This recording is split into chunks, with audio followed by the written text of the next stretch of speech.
Hello, everyone. Dr. Frankie here. Welcome back to another amazing guest series on the Matchmaker series. We have another matchmaker who's awesome. We can't wait to share all of her amazingness with you all. For those of you who are unfamiliar with me, I'm Dr. Frankie, clinical psychologist, board certified sex therapist, and matchmaker, CEO of Little Gay Book, Little Black Book Matchmaking. And this is Love, Laughs, and Lessons. And I am here today with Denise Ray, who's my co-host. Go ahead. Yeah. So I'm Denise Ray, matchmaker, certified matchmaker, client and relationship expert, and client service director at Little Gay Book. I got a little tongue-tied for a second, forgot who I was, because I'm so happy that Sophy Singer is here. And Sophy is a master of the heart's connections. Sophy began her illustrious career in matchmaking as a dating coach and a VIP matchmaker at one of the nation's premier matchmaking firms. With her innate ability to understand and connect people, Sophy quickly distinguished herself through numerous successful matches and profound insights into the art of love. Recognizing the need for a more holistic and a more authentic approach to matchmaking, she embarked on this visionary journey in 2018, founding her boutique agency, Sophy Love, which I love. I always say Sophy Love. I love that name, Sophy Love. I love that name. At Sophy Love, she just doesn't create matches. She fosters genuine connections based on a deeper understanding and a mutual respect. Sophy's approach is transformative, focusing on healing and authenticity in an often transactional space. She believes in the power of personal growth and self-awareness in the journey to finding love, and she advocates for a more mindful and introspective approach to dating. So, welcome, Sophy. Welcome. We're so thrilled to have you with us. And we can't wait to hear all about some nuggets. Drop some jewels for us. How you do what you do. I want to hear it. Yeah. Thank you, ladies. Thank you so much. I'm really excited to be here. Just feeling really grateful to get to share this space and time, and hopefully share some nuggets with our audience. So what do you specialize in a specific part of the population, and do you work all over the country? Yeah. Okay. I'll start with that. So, my team and I work with people all over the country, nationwide. I occasionally have even had a client that kind of goes between, let's say, like New York and London or whatever, but generally speaking, yeah. And, we do matchmaking. We do a hybrid of matchmaking and online dating concierge services, digital matchmaking. We do a lot of coaching. Coaching is pretty much part of every single experience that someone, any type of client experience with us. We run live events where we bring singles together. It's like matchmaking meets authentic relating personal growth. And I curate a group and they come together. Yeah. And we do an authentic relating, really beautiful workshop for all of them. So they're like diving in and meeting each other all at once. Yeah, there's definitely like no small talk at all. There is some later, but we get people really kind of to come towards their edge. But there's some icebreakers before we get to this, right? Yes, there are. It's almost like you have to break and thaw the ice with yourself, actually. Nice. So that's what we do in these events. And I just had one on Saturday night. I did a collaboration with F45. I don't know if you're familiar with the workout. I just heard about it last week. I feel like all of a sudden they've got lots of traction. Well, yeah. So it's been, I used to go to F45 pre-pandemic. And so it's like a boot camp, a circuit, 45-minute workout. So the one that I go to here, we did a collaboration. We did a singles workout and it was mind body connection. And so everyone came in on a Saturday night. We had like 23 people, 24. Love it. Did a 45-minute strength workout. And then I did an hour-long authentic dating reframe workshop with everybody there. And we played things like the curiosity game and a connect to other and connect to self. And I just really want people to, at these events, people are like, oh, I want to meet someone, right? Like their goal is to like, I hope I meet someone. Of course you hope you meet someone, But in the end, I'm like, I want them to walk away with something that can truly like change the way they show up in Absolutely. life and in the dating space. So yeah. I- So that's kind Love of the it. basics. Like we service nationwide, male, female, all ages, all races, religions. Generally, I match people who are straight. I just don't have the database. You know, I refer my LGBTQ to amazing humans like you. So yeah. So that's what we do. I love that you partnered up with a gym because we used to run speed dating events, circuit speed dating events at the gym. So they Nice. would rotate. The singles would just rotate with That's each other. That's what he did. So Yeah. that's what our Amazing. coach did. He had them rotate. But what I love about it is that my goal is for everyone to get out of their heads and get into their bodies and their hearts, because connection does not happen in the mind. And Right. that is something that is so hard for most people to just wrap their minds around, right? Like it's like love is a feeling that happens in the body and in the heart. Yes. And the longer you stay up here at the top, like the longer it takes you to get that 18 inches, that 18-inch journey down into your body and your heart, the harder it is going to be to connect. And so when people are working out, they're just getting into their bodies automatically, right? They're moving. Mhm. Yeah. And it was Absolutely. amazing. It was a really great event. We had an amazing, the feedback has been phenomenal, and there were some matches made. We facilitate the introductions after too. So when you go to an event, you actually don't even have to worry about asking someone for their number. Everyone's registered on our end, and we have them say who they wanted to connect with. And for all the mutual connections, we introduce them. We send out their emails and phone numbers to each other afterwards. So Takes off so much pressure, right? Takes that yes. pressure off. And then they're in an experience as opposed to feeling like they're on a date. And the desperation is, and not that I'm saying everyone is desperate, but that feeling of pick me, Oh, is put to bed. right. Yeah. Also, Right. the pressure's not there where you're having to sit across the table and look at each other, That's right. which can feel really intimate really quickly and uncomfortable. Yes. And this is, For you're moving sure. around and yeah. Having fun and doing something that either you've always wanted to do or something that's a part of your Yeah. routine, something that you love. Yeah. I mean, I like to call it the anti-mixer. I'm like, this is not a mixer. Singles mixers are so cringy, right? Like it's so cringy.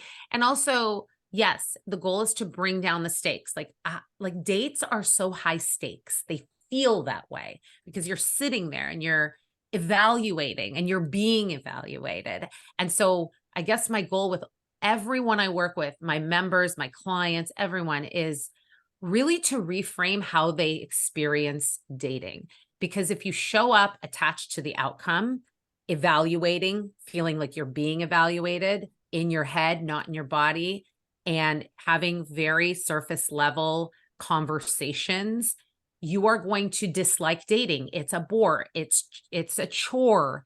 It's a numbers game. It's a means to an end. Is that how people Hamster connect? wheel. That's right. Yeah. Yeah. So again, I teach a lot of, and we do a lot of coaching in authentic relating, which I think is truly the antidote to dating boredom. Like I teach them how to have, I love to teach about the 3 levels of conversation, which people just love when they go out on dates. Well, in life, period. Want But to hear?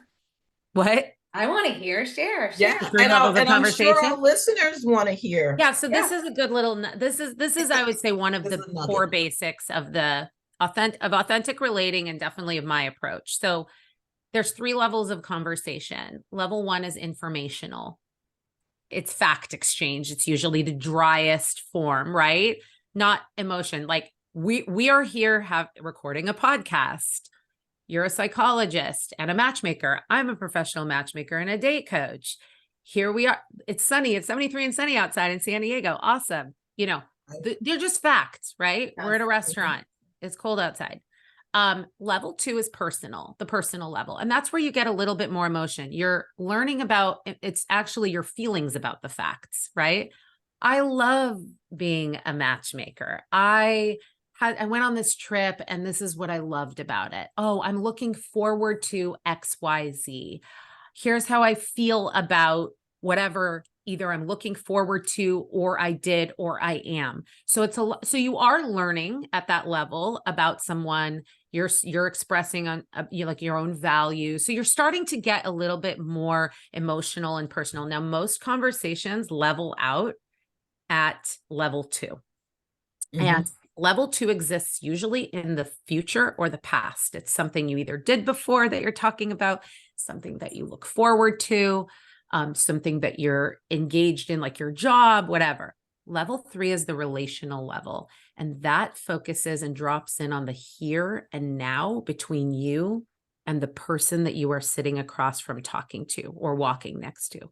So that is usually where people don't even think about going because we're an autopilot. We're just ping-ponging back and forth.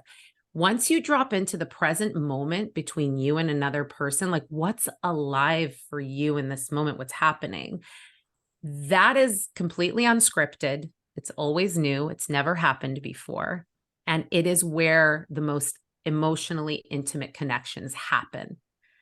And it requires slowing down, connecting with what's actually happening in the moment. Example, I notice myself feeling a little bit of jittery nerves right now because we're recording, right? And so I notice myself having a little bit of these recording nerves, even though I've done this so many times. It feels nervous and exciting for me, right? That's me sharing what's alive for me in the moment. And suddenly you're revealing more of really who you are. And there's just more to connect to. You're more connectable. Vulnerability.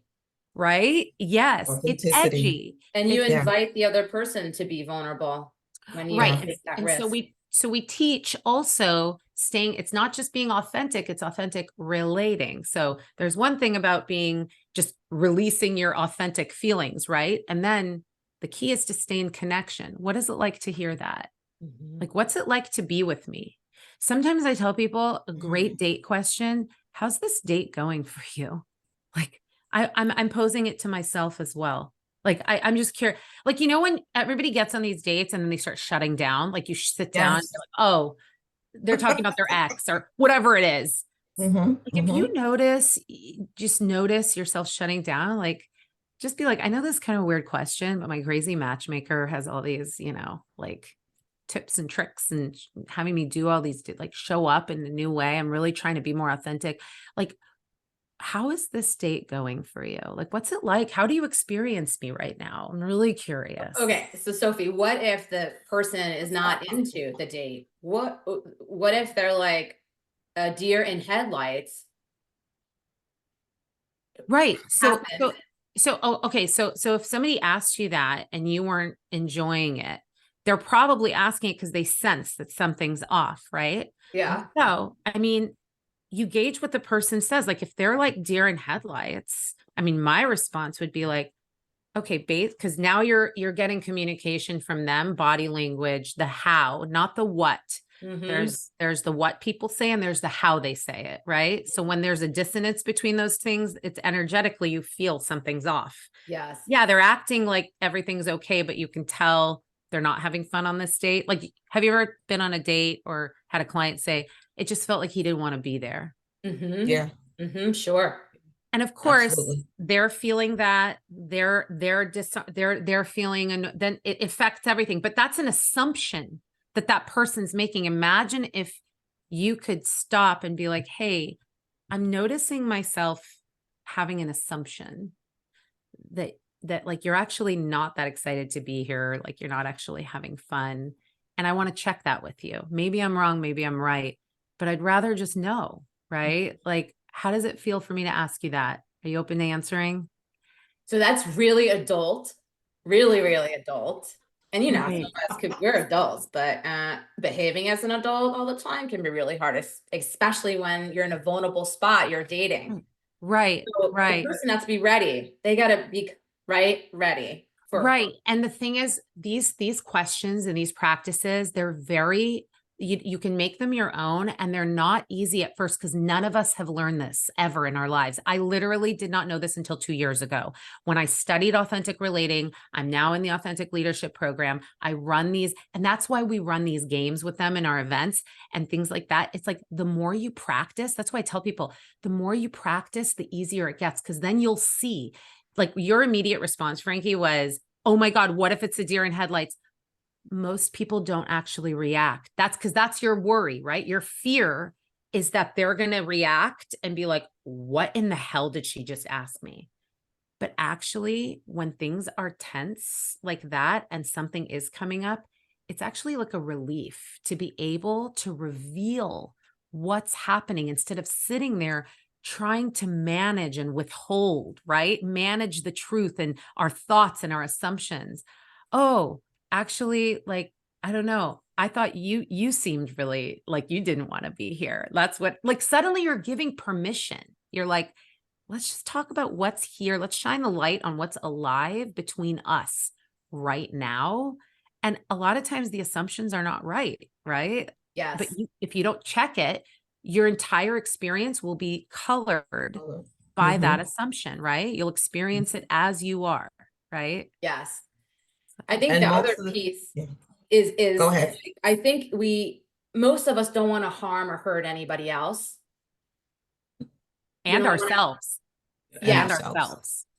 Mhm. So it's like, I could see it being a relief, but also an opportunity for them to challenge themselves and be honest in a gentle way. It's gentle. Exactly. You're not, I mean, honestly, you could just say, like, I don't know that it's harmful. It's not aggressive. It's actually, not only is it asking the question, like, I notice, I know, like, also when you say I notice, or I have an assumption, automatically it separates you from that thing. So it's not saying, I think you're not having fun on this date. That's right. I It's not feel like you're not, accusatory. I feel like you're not having fun on this date versus I noticed this assumption coming up in me and I have no idea if it's true. Mhm. And I want to Mhm. check it with you. Like I noticed something, like there's a story I'm telling So myself as you're curiosity. talking. Yeah. And it feels like maybe you're like, and again, this might be my own stuff. Like it feels like you're like, you maybe want to get out of here. You're maybe not having fun on this date. And so I'm wondering, I'd love to check the assumption if you're open to answering. And also would love to know how it feels to even be asked that. Like, Yeah.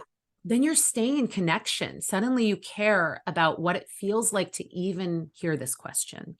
And again, I know these things sound really unnatural and weird, but the more you practice them, and that's why I tell people the best time to practice them is on a date when you show up, the kind of date you normally would shut down and be like, oh, this is not my person. It's going to be a waste of my time. No way, man. This is the perfect. The stakes are low. You're not interested in them.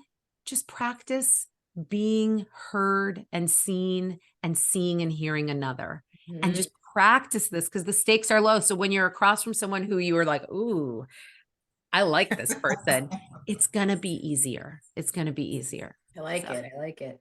I like it a lot too. And I can see, and it doesn't sound weird at all. And I could see the other person feeling heard and seen, that you were attentive enough to notice that something was a little bit off. And so, yeah, maybe I do want to share, Yeah. this with you. And thank you so much for asking, and Yeah. it could be unrelated to the date. Like, we don't know. So like you said, why make that assumption? It could be totally unrelated. It could be, something else. It Yeah. also is a reflection, I think, of confidence and Absolutely. showing that you're not afraid of intimacy. Yes. Mm. Yes. And you're showing them that you're there to hold them, Mhm. whatever they're experiencing, Mhm. right? Like it could be that they had the worst freaking day at work and they're That's right. distracted and maybe they're scared to reveal that because we're told we have to be a certain way on first dates. We have to be the glossy ambassador version of ourselves that doesn't have a bad day or doesn't hate their job, or you have to be happy A go perfect lucky. person. Right. But that's not what people connect to. People connect to the messiest parts of being human. Mhm. And so it's this invitation. Part of authentic relating, one of the pillars is reveal your experience, share impact. It's like revealing that gives so much permission to the other person. And suddenly now you're dropping in to the moment. Now you're talking about what is happening between you and them in this moment. Yeah. And it's so much more connecting and interesting than, I don't know, like where you went on vacation last and what you Absolutely. do The for a facts. living. The facts are only gonna sustain one's attention so long. For so long. Yes. And you get so bored with saying the same thing over and over and over. It's these 50 questions that we all have the answers to, and now they're even canned. So now again, we're on automatic. We're not even paying attention. Yeah. Yeah. Do you guys mind if I share this little game that I just played at this event that Go was for just, it. so it's called the You curiosity. share. It's called the curiosity game. And I'm really trying to encourage everyone to play it on dates. Like literally be like, I have this game, somebody taught it to me, and I just want to play it on the, like with a new person, right? So what it is it truly, it teaches people how to engage in conversations that feel alive for both parties, right? So have you ever been in a conversation, the person's asking you questions and it's kind of like you either don't want to answer them or they're like boring to you to answer and you're just bored answering? Yes. Oh yeah. Okay. So the game goes like this. Initially, it's A and B, like a person A, person B, right? You're on a date. Initially, you just fire off questions like a normal conversation of anything you're curious about, anything. Like, just go for it. Person B answers or says, you know what? You have the permission to say, I don't want to answer that. I don't feel comfortable answering that. I have no interest in answering that. Fine. As person B is answering the questions, person A also has permission to interrupt once they've heard enough. Once it's like, okay, I've had enough of this answer. I'm kind of getting bored. Okay. But we set the context. That's the game, right? You're allowed to interrupt and say, I've heard enough. Okay. So they go through this round of like a couple minutes of asking and answering. Then in the next round, same A is still at the asker. But this time A is going to ask B more questions that they're curious to know about them. Just, it can be like, I wonder, like, if you just broke up with someone, I wonder, like, anything, just go be selfish in your curiosity. And person B is going to rate those questions on a scale of 1 to 5. 5 being, I can't wait to answer that question. That's alive. Like, I'm excited to answer that. 1 being, that's the worst freaking question I've ever heard. I have zero interest in answering it. And they're just going to rate each question. Okay. And so suddenly person A is going to ask a bunch of questions and find out which questions their partner actually wants to answer. And then in the final round, they're going to ask those questions based on the ratings. And the conversation that takes place in that final round are questions that person A is so curious about and person B is so down to answer. And those conversations are alive. Like, it's crazy when we do this in a group because people, I have to ding them back in, after their 2 or 3 minutes, they do not want to stop talking. They're like, oh my God, it's like, you can feel the energy. So that's a little example. And I've been having my clients play the curiosity game on their dates. Oh my God. I love it. I know.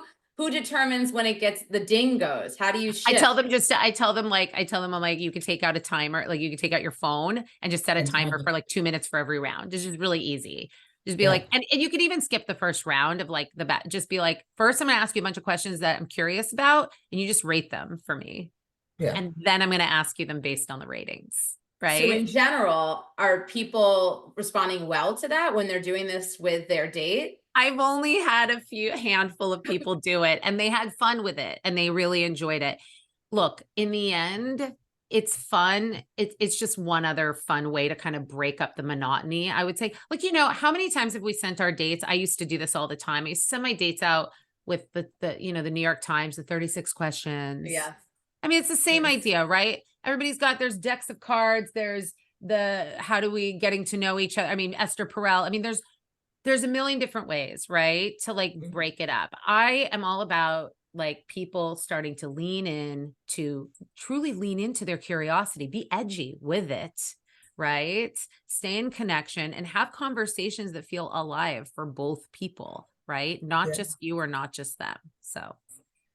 I think it's calling upon the idea of taking a risk and not knowing how the other person's going to react. Because our clients, we coach them, right? But we don't necessarily have as much access to their, coaching opportunity with their dates. At least the way we work, we don't always have a ton.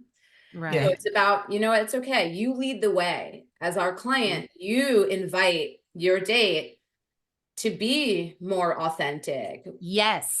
Yeah. Yes, exactly. And I think, like I said, people, like when you're sitting across from someone, you may have done this authentic relating workshop. Obviously, they probably haven't. But when you model this and you set this context, you're literally, to me, it's actually like, I see this as like healing the dating space. Like to me, the dating space is so transactional. It's so broken these days. Mhm. And so this is like I don't know, call it like a healing salve almost, like this practice of revealing your experience, sharing your impact. Can I tell you what it was like for me to like, I felt you most when, like, Yeah. think about when you're hearing someone share a story, like, don't think of what the next thing you're going to say. Just listen with an empty head, like an empty, and just see where you get excited and lit up and let them know. I felt you most when you said this, you're sharing your impact of what they said, not this like immediate ping pong, because that's where connection happens. Well, there's this fear, right? That we're not going to know how we're going to keep the conversation going. What if there's a lull? What's next? There's a That's silence. right. So we're Oh, often What if it's preparing awkward? our response. Yes. Yeah. yes. And I think that pause is where we invite curiosity, like that discomfort is so Possibilities. important. Oh, yes. We do a connect to self where we're like, if you notice yourself resisting, just God, just welcome that resistance and cherish the silence. Like silence is so, I find it uncomfortable too, by the way, uncomfortable. But when you like lean into it and you slow down, like slowing down is medicine in all of life, right? And so even on a date, like you're on a date, if you're just like, oh my God, you can always say, hey, I'd like to slow down for a second here. Like this conversation's moving fast and I actually noticed myself trying to think of the next thing I'm going to say. Again, just reveal what's happening for you. Like I noticed myself wondering, like, I feel like I maybe just even tuned out of your last answer. Like the last thing you said, could we like slow down for a second, take a breath? I don't know. Like give them that opportunity too. Again, everything that you do and you model, it's like you're sharing it with the next person. And that's why this work is a ripple effect, right? Like it affects everyone you interact with. Yeah, Mhm. absolutely. Mhm. Yeah. So, Sophie, how did you get from where you began to here, to this space now? Because what the work that you're doing as a healer and a matchmaker is very different than corporate matchmaking. So tell us about that transition, please. thank you for asking that. That's a question that's very alive for me. So I'm going to tell you that I appreciate being asked that. So a part of what I do is still traditional bespoke matchmaking, meaning the search, the vetting, all of that, taking someone's checklist and their parameters and where they're at in life and all those things, right? So we still provide that. But the way it's changed is that process, the matching, the dating is truly like a vehicle for healing and growth and self-discovery along the way. Because I mean, even people who are in the work, like doing work on themselves, true inner work, it's like you can only do so much on your own. Then you need the mirror of the other, Yes. right? Yes. As we all Absolutely. know, dating and relationships, they're going to bring up all the things that you need to work on, right? Yeah. And the people who come to us as matchmakers, I mean, they're single. Oftentimes they've been single for a long time and something isn't working, right? Like there are these barriers, right? These blocks. And so my goal really is to engage in this process and see what those are. What are the parts, IFS? Like, what are those parts of us that are protecting us from connection? Because when those parts get to relax back, we have this connection is actually effortless from the core of who we are, from our true self. It's one of the qualities of true self, which is connectedness, courage, confidence. There's all these C words, right? So how did I get from point A to point B? I became a matchmaker and a date coach because of my own journey trying to meet my own husband. I used to like write about it, the trenches of dating. It was so hard.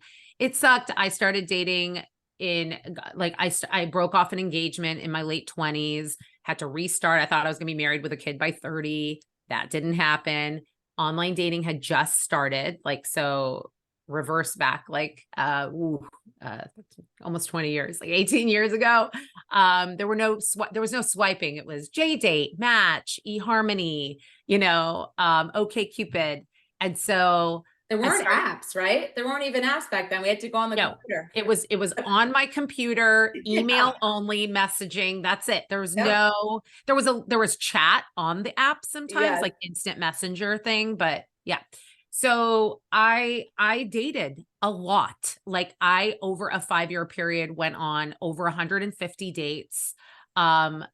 And I became the person that everybody came to and then I met my husband, and I met him on eHarmony, nice Jewish couple meeting on a formerly Christian dating site. Perfect. And randomly, we connected in person 3 months after the match had originally made. It was totally and I met and people just started sending me their friends and their family, oh, Sophie's the dating guru. She's been dating like a maniac, blah, blah. So I started coaching people and just guiding them on this, helping them navigate the journey. And I myself had a therapist and mentors and people who helped me. And it was hard.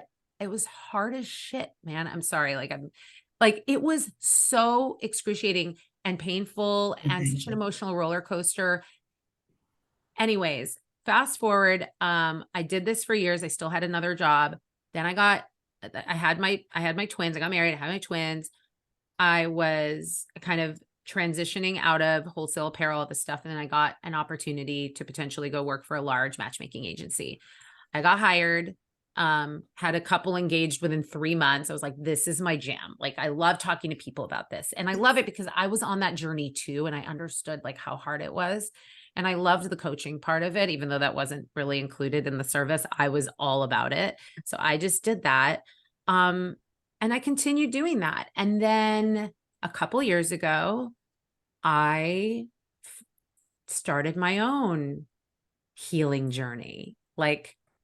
I woke up, basically. I don't know how else to describe it, but I started doing work with an internal family systems coach. And despite over 20 years of talk therapy. And so just to let you know, I am someone who came from some pretty big traumas, and I won't go into a ton of detail, but, my father, killed someone and went to jail when I was 17. So big atomic bomb blew up in my life then. My son was diagnosed with an inoperable brain tumor. Wow. When my twins were 5, thank God he's doing amazing right now. Wonderful. But you see, all these things had happened, and I had talk therapy all these years, just kind of navigating my way through this, but not healing and not even knowing how everything that had gone on in my life was actually dictating how I showed up. And of course, I had anxiety all the time, all the things. And so I started this healing journey, and whoa, it was untethering. Suddenly all these light bulbs went off, and I was like, oh my gosh, all these parts of me have been at the wheel of the bus. And I suddenly began to come into this loving relationship with all of my parts and started healing them and started having access to self, who I actually am. Suddenly all those clouds started to part, and the sun, the source that's within me, was there. And I was like, oh, wait, so this is the whole love yourself thing. This is the love yourself, true self-love. I hated when people used to tell me you have to love yourself first before someone else can love you. You're like, that's so cliche. Like, Like what? yeah. That just irritated the shit out of me. I was like, never say that. That's so triggering to me. It always was. But then when I began to love these parts of me, like, oh my, this is love. Like I love every aspect of who I am, all these parts. So for those who are listening, it Yeah. sounds like internal family systems therapy is Yes. actually what had the biggest impact for you. Yes. Yes. And then in addition, I started to immerse myself in authentic relating just as like a offshoot of that, which I mean, IFS is like authentic relating with yourself and authentic, you know, it's Right. truly, right? It's coming from a place of compassion and curiosity for other and for yourself and for all parts of you. And so those two sort of became to me kind of the cornerstones of like conscious living and conscious connection, completely changed the way I show up as a wife, a daughter, a sister, a friend, a matchmaker, all of it. Like every aspect of my life changed. And then it's just all these light bulbs went off. I'm like, oh my God, this is also what made it so hard for me all those years dating, right? I was managing these parts of me that I was ashamed of and withholding, and so much energy goes into that, right? And I always thought like if I just meet my husband and have babies, then I'll be fine. Then I'll be fine. Well, guess what? I met my husband and had babies and I still wasn't fine because life keeps happening, okay? And you get challenged more. Once you Yes, become it a just parent, you're challenged beyond. you're Been challenged beyond. It's just going to keep bring those parts that have Compounded. been like exiled away your whole life, like all those Yes. pain, all that.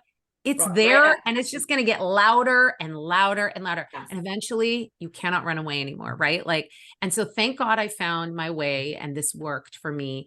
And so I don't know, like I just felt like this is it. Like this is the way for people to consciously connect and they don't have to try so hard. And I started understanding what were the barriers, right? Like what's blocking them from connecting? Why are they going on all these dates and not liking anyone, or a person isn't liking them back? It's not that. It's just there's so many assumptions and stories and narratives and emotional walls up, That right? protection. We become really good at protecting ourselves. Yes, and IFS, almost all the parts are protectors. There's the Yes. exiles that are the super traumas, but all the others are just managing and protecting, trying to help us through life because we can't go through life flooded with pain, right? Like No. Right. They won't survive. No, exactly. Yeah. But I really like to like bring this awareness to my clients so that they start to understand, because the minute those light bulbs go off, they completely show up differently, like just automatically. They don't have to try. Yes. So That's really- so beautiful. Really love it. quickly, just Thank because we you. only have a couple minutes left. Okay. So Sophie, who's your ideal? Tell us like who, for those who are listening, who's your ideal client? Who should reach out to you? Just an idea. You know, honestly, anyone who is looking to not only meet a person, obviously single, and again, like I say straight, but we run coaching and programs for everyone. It doesn't matter. LGBTQ, awesome, amazing. But really anybody who is ready to do something different and to really change the trajectory of their life. Okay. And I always say, like, when we hit a wall, which is like for most people we talk to, the wall that they've hit is, I can't meet someone. I can't get into a relationship. What's the common denominator? It's us. It's us. And so my biggest successes are with people who come to me and they're like, whatever I'm doing isn't working. I'm open. I'm ready. I'm ready to try something new.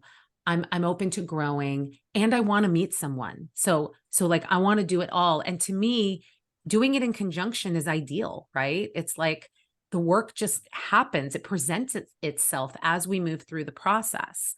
And so really, like anybody who's ready to change their results permanently, like how they show up in life, like come over, we'll do all the things, right? This isn't about, handing me a checklist and an order and having me deliver it. Like a human, like waving my magic matchmaker wand and creating some man or woman that they envision themselves with. That's not what we do, Yes. Frankie. No, You know, it's we not a don't do formula that. for success. We're not making them. Yeah. Right. It's really just allowing for us to turn inward and do the work that can allow for true, real, almost effortless, Yeah. real sustainable connection. And that's what I'm here for. So Beautiful. Oh Yeah. my gosh. Power filled. Yeah. So Sophie, how can folks find you? So they can find me on Instagram. It's matchmaker Sophie with a Y at the end, Sophy at the end. My website is sophie.love. So my company is called Sophy Love. So it's www.sophie.love.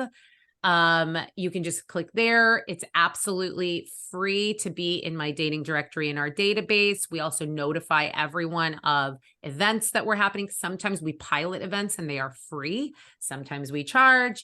We're running an authentic dating reframe course in the new year, which will be really affordable and amazing, an amazing way to kind of change the way you experience dating.